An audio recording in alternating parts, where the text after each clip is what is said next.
The Royal Australian College of GPs Vice President, Dr. Bruce Willett. Bruce, really appreciate you making the time. Thank you. Just explain for us how that measure actually encourages GPs to bulk bill more patients. Talk us through the financials here. So, as we all know, the Medicare rebate's been eroded dramatically over the last couple of decades by both sides of politics. So it's essentially worth half of what it was before.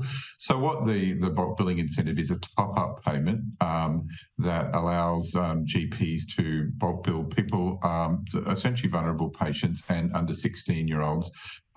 So it's an additional payment, and that's what's been increased. So it's not a tripling of the rebate; it's a tripling of this top-up payment, but very welcome, and because it's directed for the people who need it the most.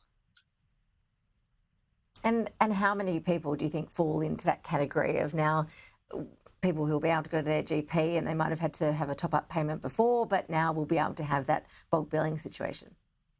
So just in the intro, we heard that the Treasurer saying that it was 11 million. So it's people who have healthcare card hold, who are healthcare card holders. Is that realistic? 11 million, do you think, Dr. Willett?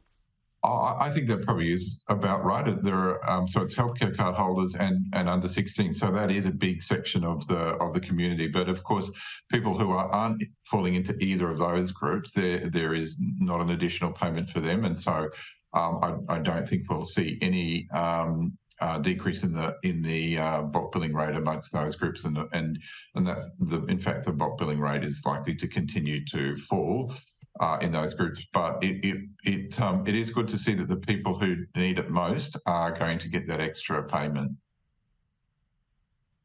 We've heard a lot in recent months about the situation we're seeing in regional and rural areas in terms of a GP shortage. Do the measures announced last night go any way to addressing that problem? Look, it's a start. I mean, we understand the government's under quite tight fiscal, restraints, and it's difficult to imagine that they're going to be able to turn around decades of neglect in one budget. So, it's a great start. It will mean extra funding for rural practices because the bulk billing incentive is loaded more towards rural practices. So that's great news. It will take a little bit of time for that to filter through the system in terms of bringing more, feet on the ground in terms of more GPs to rural areas. But it's a great start, and we're hoping for more investment in future budgets. But this is the way things are looking, that this is certainly heading in the right direction.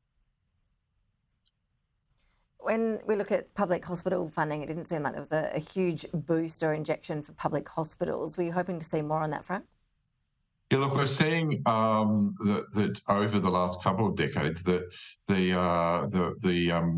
funding for public hospitals has been growing about 3 times the funding for primary care. At the same time, we're not seeing ambulance ramping decreasing or outpatient waiting times decreasing. So I do believe that shifting more of the funding towards primary care, treating things earlier, closer to home, more cost effectively is the right way to go. And we have been calling for that balance between the hospital and the primary care sector to be readdressed. Certainly, both sectors need significant increase in funding, but primary care is the area and general practice is the area that has been really choked for funds over the last couple of years, last couple of decades. Dr. Bruce Willett, really appreciate you joining us for your budget reaction. Thanks so much. Thank you.